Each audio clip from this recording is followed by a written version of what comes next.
Summer camps వల్ల జరిగే లాభాలు ఏంటంటే ఇప్పుడు ఈ వేసవి సెలవులు వచ్చిన తర్వాత సమ్మర్ హాలిడేస్ వచ్చిన తర్వాత అందరూ కూడా గ్రాండ్ మదర్ ఇంటికి పోవడం, గ్రాండ్ ఫాదర్ వాళ్ళ ఇంటికి పోవడము, లేదంటే సైట్ సీయింగ్కి వెళ్ళడము, ఇవన్నీ కూడా కొంచెం తగ్గించుకొని పిల్లలకు మానసిక ఒత్తిడి నుంచి ఏదైతే వాళ్ళు ఇబ్బంది పడ్డారో సంవత్సరం అంతా కూడా దాని నుంచి విముక్తి పొందడానికి మనము ఆలోచించాలి పేరెంట్స్. అది ఆలోచన ఏంటంటే ఈ సమ్మర్ క్యాంప్ అన్నది ఒక వేదిక. ఎన్ని రోజులు ఉంటుంది సార్? ఏ డేట్లో ఇది కండక్ట్ చేస్తారు? ఇప్పుడు ఈ సమ్మర్ క్యాంప్ అండి ఈ రోజు ఏప్రిల్ 24 తేదీ నుంచి జూన్ 7th 2026 వరకు, అంటే 45 రోజులు 45 డేస్ ఈ క్యాంప్స్ జరుగుతాయి. 1.5 month. 1.5 టైమింగ్స్ ఎలా ఉంటాయి?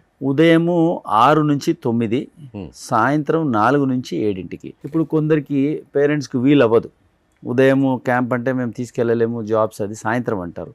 అది దృష్టిలో ఉంచుకొని సో ఉదయం వీలైన వాళ్ళు ఉదయం క్యాంప్కు అటెండ్ కావచ్చు, సాయంత్రం వీలయ్యే వాళ్ళు సాయంత్రం క్యాంప్కి అటెండ్ కావచ్చు. ఓకే.